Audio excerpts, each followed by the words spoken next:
մասնակցության 30 է, բավականին լայն մեծաքանակ մասնակցելիություն ունենք, ի տարբերություն օրինակ 2021 թվականի համեմատ տոկոսային հարաբերակցությամբ բավականին մեծաքանակ են ընտրատեղամասեր այցելած ընտրողները, ընտրախախտումները առավոտվանից ընդհանրապես երեկվանից ֆիքսած բաժանենք երկու խմբի, տեխնիկական ընտրախախտումներ եւ արդեն բովանդակային, որոնք տեղավորվում են քրեական օրենսգրքի եւ վարչական իրավախախտումների օրենսգրքի շրջանակներում, տեխնիկականներից նշեմ, որ 3 բոլոր ուղիղ հեռարձակման տեղամասային կենտրոնների կապերը ստուգել ենք, դրանցից մի քանիսում տեխնիկական սարքերը, որով պետք է գրանցվեն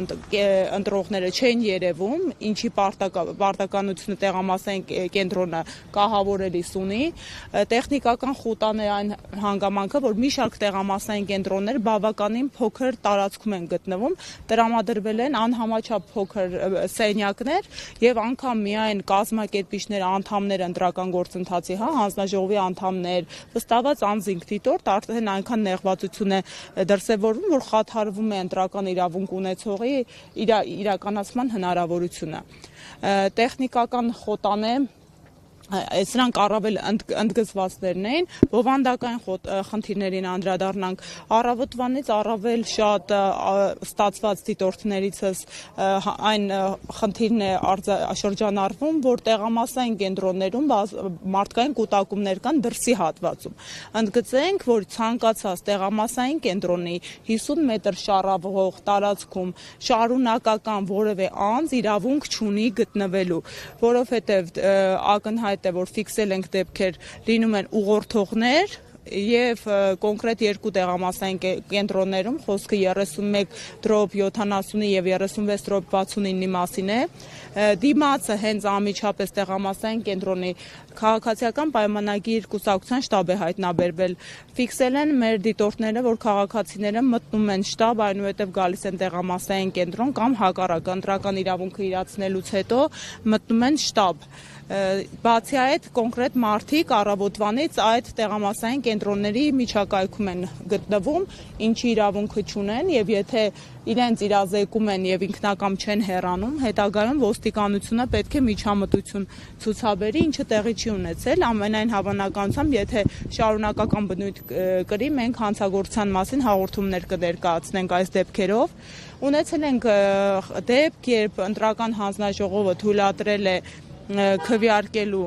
մի քաղաքացու, ում որդին անգործունակ է ճանաչված, իսկ մեր ընտրական օրենսգիրքը սահմանում է, որ անգործունակ ու սահմանափակ գործունակ անձի դատարանի օրինական ուժի մեջ մտած վճռով ընդհանրապես քվեարկության իրավունք չունեն ու այդ անձանց անունները քվեացուցակներում պետք է չլինեն, քաղաքացին մոտեցել է եւ ներկայացրել է տեղեկանք իր որդու կարգավիճակի մասին, պնդել է, որ պետք է քվեարկի նրա փոխարեն ու հանձնաժողովը թույլ է տվել այդ քվեարկությունը, դա եւս ընտրախախտում է։ Այս խախտումներին արձագանք եղել է։ Անկեղծ ասած ոչ, ու մենք հիմա չենք հասցնում, որովհետև արձագանքները շատ են, մի տեխնիկական շատ մտահոգիչ խախտում ահազանգ ունենք, արդեն վիճակագրորեն իմ դիտորդներին, մեր առաքելության դիտորդներին մի շարք տեղամասային կենտրոններում զանգում են ըստ հանձնաժողովի անդամների կենտրոնական ընտրական հանձնաժողովից եւ անվանական ուզում են իրենց տվյալները մեր դիտորդների, այո, դիտորդը լսում է իր անուն ազգանունը, երբ մոտենում հարցնում է ինչու եք իմ անուն ազգանունը, ինչ որ մեկին հեռախոսազրույցով փոխանցում, իրեն տեղեկացնում են, որ կենտրոնական ընտրական հանձնաժողովից զանգել, հարցրել են, թե ով է տվյալ անձը կամ տվյալ դիտորդական առաքելության ներկայացուցիչը։ Սա շատ մտահոգիչ է, թե ինչու են ուզում մարդկանց նույնականացնեն, հավանաբար ուղիղ տեսակապով են, մարդկանց ֆիքսում, որովհետև ի պատիվ մեր առաքելության ներկայացուցիչների մի շարք տեղամասային կենտրոններում մարդիկ շատ ակտիվ են, կանխարգելում են ու ֆիքսում են, հետևում են գործընթացին ընտրական եւ փորձում են արձանագրել բոլոր հնարավոր թե տեխնիկական, թե բովանդակային բնույթի խախտումները։ Իսկ ինչու են ուզում եք նշել, որ թիրախավորում են ձեր դիտորդները։ Այս պայդրությամբ ճիշտն ասած տեղեկատվությունը հավաքագրում եմ արդեն 5-ից ավելի տեղամասային կենտրոնում այդ կրկնվել է միջադեպը։ Այո, եթե շարունակվի վիճակագրությունը աճել, արդեն մտավախություն կունենանք, որ այն դիտորդական առաքելությունը կամ անձինք, ովքեր ակտիվ կերպով ձևով հետևում են եւ փորձում են ապահովել օրենքին հավասար իրականացումը ընտրական գործընթացի տեղամասային կենտրոնում, այո, այդ դիտորդը փաստորեն խնդրահարույց է համարում եւ փորձում են անհատականացնել։ Իսկ ինչպես է անդրադառնում ձեր աշխատանքին։ Այս պայդրությամբ որևէ կերպ անդրադարձ եւ միջամտություն չկա, միակ անդրադարձը կարող այն լինել, որ կրկին ընդգծում եմ, հարակից տարածքների հետ կապված եւ մարդիկ գնում են եւ իրազեկում են, որ կոնկրետ անձինք են կանգնած եւ վերահսկում են process-ը ընտրական, այդ անձանց հնարավորություն չի լինում այդ տեղից մեկուսացնել։ Այս պարագայում կրկին ընդգծում եմ, առաջին անգամ նախազգուշացնում եմ, նախազգուշացումից հետո արդեն ոստիկանությունը պետք է մեկուսացնի։ Այստեղ Իրենց չենք դիմել, ես կրկին ընդգծում եմ, եթե մոտակա 1-2 ժամվա ընթացքում շարունակական բնույթ ունեցավ այս process-ը, մենք կդիմենք հասկանալու համար, արդյոք իրանք են այդ տեղեկատվությունը ստանում մեկ, եւ երկրորդը ինչ նպատակով են հավաքագրում այդ տեղեկատվությունը, որովհետեւ յուրաքանչյուր դիտորդ մտնելով տեղամասային կենտրոն արձանագրվում է եւ գրանցամատյանում այդ տեղեկությունը առկա կա։ Ընդհանրացած նպատակը դիտորդների հետ ոչ սպառնալիքներ չի հնչել։ Չէ, բարեբախտաբար դեռ ոչ այդպիսի իրավիճակի չենք առերեսվել։ Իսկ այս ընտրատեղամասում խախտումներ գրանցվել են։ Ես ինչ գտնվում էի, տեխնիկական բնույթ էին, դեպքերը արձանագրեցինք, երբ բազմաթիվ դեպքեր տասնյակներ քաղաքացիները վերցում են քվեաթերթիկները եւ փորձում են դուրս բերել, բայց հենց հանձնաժողովի նախագահի կողմից էլ կամ մեր ուղղորդմամբ կանխարգելվեցին, խախտում որպես արձանագրվել է, որ նույն ընտանիքի անդամները գալիս են միմյանց ուզում են աջակցել ընտրական process-ում, մեր ընտրական օրենսգիրք սահմանադրական օրենքը արգելում է նման իրավիճակը, չի կարելի նույն ընտանիքի անդամը մյուս անդամին օգնի իր ընտրական իրավունքը իրացնելու։ Եթե կարելի է երկրորդ անձին քվեախցիկ մուտքը թույլատրել, եթե տվյալ անձը ունի ֆիզիկական արատ կամ խոչընդոտող իրավիճակ, օրինակ կույր է կամ ձեռքն է կոտրվել, ֆիզիկապես հնարավորություն չունի իրականացնելու իր ընտրական իրավունքը։ Մյուս բոլոր դեպքեր ու այս դեպքերի համար որպես միջնորդով կօգնի, հրավիրվում է տեղամասից դուրս որևէ անկողմնակալ անձ, մենք օրինակ դիտորդներս վստահված անձինք, հանձնաժողովի անդամները,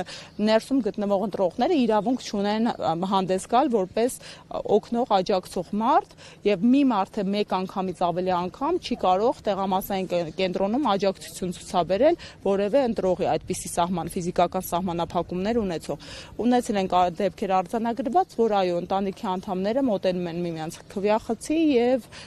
աջակցում են այդ գործընթացում, ինչն անթույլատրելի է։ Տիկին Մելոյան, ներողություն, գծի հետև կոչվող թաղամասում ինչ է տեղի ունեցել, ինչ է արձանագրվել այնտեղ, մենք շատ կարճ մնացինք այլ ահազանգի պատճառով, ձեր դիտորդներն ինչ են տեսել այնտեղ։ Քիչ առաջ այդ մասին խոսեցի, այնտեղ արձանագրել ենք, որ տեղամասային կենտրոնի ուղիղ դիմաց առկա է շտաբ, կոնկրետ իշխող ուժի քաղաքացիական պայմանագրի եւ կայուն կերպով շարունակական ընթացքով մարդիկ են կանում տեղամասային կենտրոնների դիմաց, ընտրողներին ուղղորդում են եւ ընտրողներ կան անգամ ընտրելուց առաջ եւ ընտրելուց հետո մտնում են այդ շտաբը, դա ակնհայտ ուղղորդում է, ինչը կրկին ընդգծում եմ, վարչական իրավախախտումներ վերաբերյալ օրենսգիրքը հստակ սահմանափակում է նման իրավիճակի եւ հետևանք է նախատեսում նման իրավիճակների համար։ Տիկին Մելոյան, քիչ առաջ ներսում լրագրողներին մեղադրում էին ընթացքը լուսաբանելու համար, ուզում ենք հասկանալ այնտեղ ինչ խախտում են կատարել լրագրողները, որ ուղիղ եթերում հանձնաժողովի նախագահը մի քանի անգամ ասում է՝ մի խոչընդոտեք մեր աշխատանքին։ Գրանցված են, օրինակ ABC մեդիան գրանցված է եղել, եթե գրանցված է եւ օպերատորը եւ լրագրողը, ինչ խախտում է կատարում այստեղ։ Տեսեք, իրականում ըստ կարգերի, եթե այնքան կողմնակի անձինք են ընտրական գործընթացի, այդ թվում դիտորդներ, վստահված անձինք ԶԼՄ-ներ գտնվում տեղամասային կենտրոնում, որ խաթարվում է ընտրողների իրենց ընտրական իրավունքը իրականացնելու գործընթացը, հանձնաժողովը ոչ թե բղավոցով, այլ որոշում կայացնելու իրավունք ունի հանձնաժողովի կազմով, պետք է որոշումը կայացնեն 2/3-ին եւ խանգարող մարդկանց դուրս հրավիրեն։ Այս պարագայում պետք է առաջնահերթությունը տրվեր այն լրատվամիջոցներին, ովքեր արդեն նախապես գրանցվել են եւ ֆիզիկապես ներկա են գտնվում եւ եթե արդեն ֆիզիկական հնարավորություն չկար տեղամասում այդքան մարդու ընդունելու եւ դրա արդյունքում խաթարվում էր ընտրական իրավունքը մյուս քաղաքացիների, ուղղակի ըստ հաջորդականության ավելի ուշ գրանցված զանգվածային լրատվության միջոցներին դուրս հրավիրեին, դրսում սպասեին, մինչեւ process-ը կավարտվեր։ Շատ լավ, շնորհակալություն։ Նմանապես։